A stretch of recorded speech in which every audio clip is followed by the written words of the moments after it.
What's up YouTube, this is Paul from Mickey Tech Tips, and today we're going to be talking about slot loading processors. So let's get started.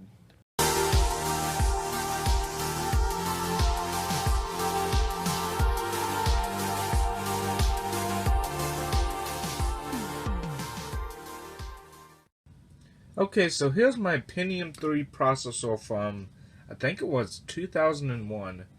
There was a sticker that was on the front of the PC. Someone drew a smiley face on it, and when I salvaged the PC, I stuck the sticker on the processor, not processor, but the cover over the processor, so I still had the sticker. It says Pentium 3, and then that's a hologram of the die, which is actually what's actually inside the processor itself. So if you get a close-up look, there it is as a hologram representation, which they do that now in a lot of the marketing stuff. They'll have like a hologram type of representation of the die that they use to make the processors and like the ads and stuff. So I honestly think this is neat. The whole purpose of this plastic cover is so you can pick it up, and it's also protected. So when you take it out and do work on your PC and stuff, and you can hold it like this. And it also just protects in general from other stuff.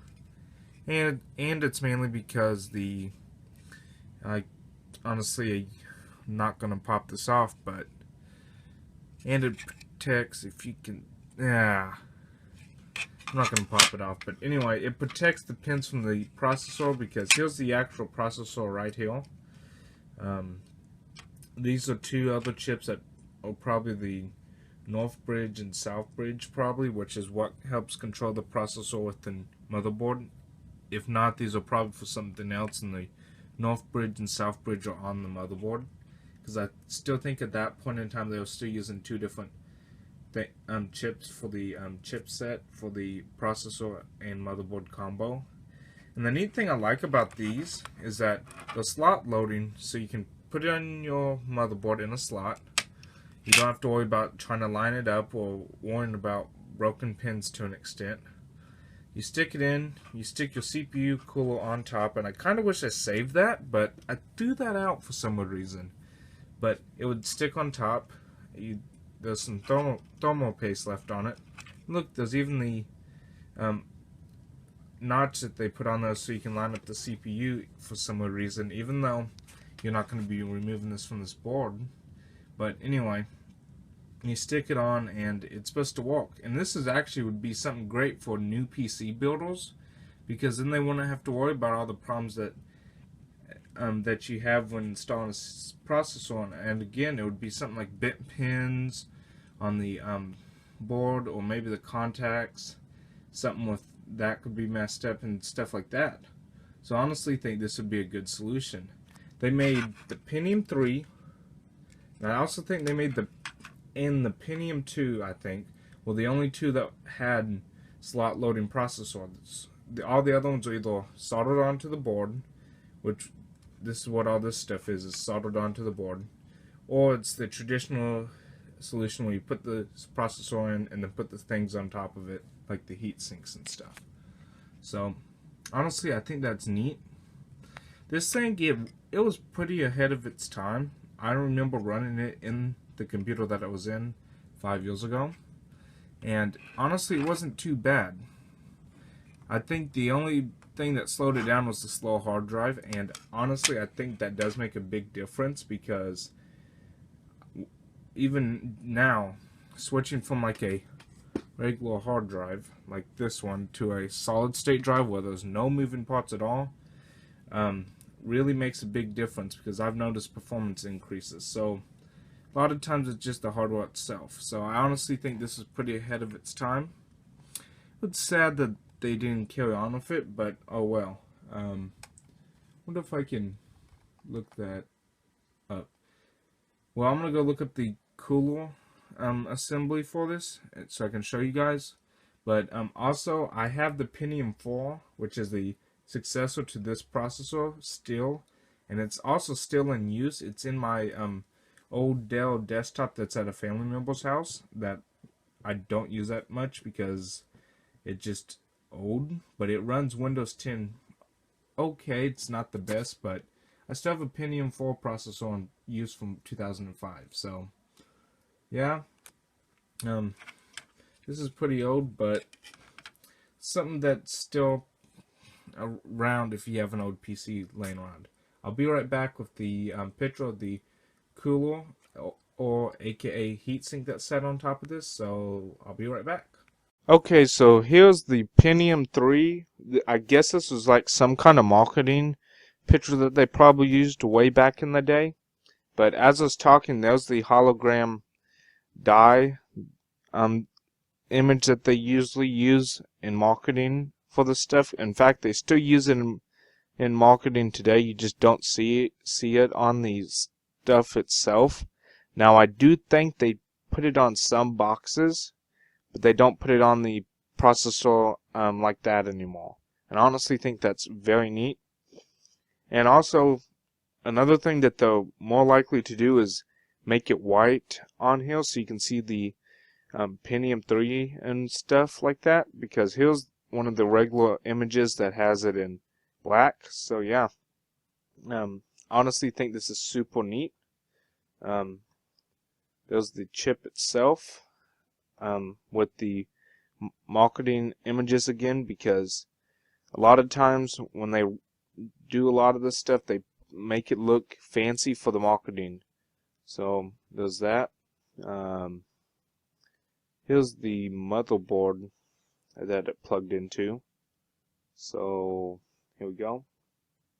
So it plugged into a slot like this, and actually I do remember this slot when I was taking apart the computer that I pulled this thing out of. It was pretty neat. So it would go into here. Here's your old PCI slots. That, I forget what that's for, but yeah. So I honestly think that's neat. Okay, so I was wrong. So those chips on the card itself, it's probably just for some controllers on here. I mean on it, because here's the North Bridge and South Bridge. This is the North Bridge, and this is the, actually, this is rotated, so this would be the North Bridge, this would be the South Bridge, I think. If I got it wrong, I'm sorry, but yeah. So those are just to control the processor itself on the board of the processor, and so that's pretty neat. And the neat thing about this is that it actually snapped in, and then it mounted to that for better stability, so the card didn't like sag over time or fall out because it was having to support the card. Plus, here's the cooler on it. It snapped on the back, and actually I don't know why I did not keep it. Mine was not like this though. Mine was the, oh, by the way, that was from paulshardware.com. Actually, not Paul's Hardware. I mean, tomshardware.com. But anyway, this was made from for 1 year, which was March of '99 to March of 2000, which is weird because usually chips were made longer than that, but basically it was just a glorified Pentium 2, which here's a picture of that. Very similar design. Super neat. But here's the type of cooler that was on mine. It was one of those things that it was metal, and I honestly don't know why I did not keep it. But I honestly think that's super neat. Anything else? Here's a smaller one. Honestly, I think that was probably the size mine was. Honestly, don't remember. It's been like 5 years, but I think this stuff's super neat. I honestly wish they would have had this out now, because honestly, if you were to go install a processor for the first time, there's a chance you could either bin the pins if it's an AMD processor, or stick it in and there'll be something wrong with the contacts on the motherboard, or something wrong with the not contacts but pins on the motherboard if you got an Intel one, or the contacts on the processor if you got an Intel chip. And AMD it's the opposite, the contacts on the motherboard and the pins on the AMD chip. And I don't know why they do it opposite, but they just do. So there's that. They only did this for the Pentium 2 and 3 because the original Pentiums and anything after that, or any kind of processor that Intel made, was either a soldered on processor to the board, or it was one of those things that you stuck it on like you usually do. So that processor isn't powerful compared to today's standards. My smartphone, or any smartphone nowadays, is more powerful than that, but it's neat to see some of this retro stuff still. So remember to like, comment, subscribe. Next week I am doing Windows 10 week, because January 29th marks the 6-month anniversary of Windows 10 coming out, and there's been a lot of stuff in the news about it in the past 6 months. So I'll see you guys next time. Look what I found! 64 gigabyte save.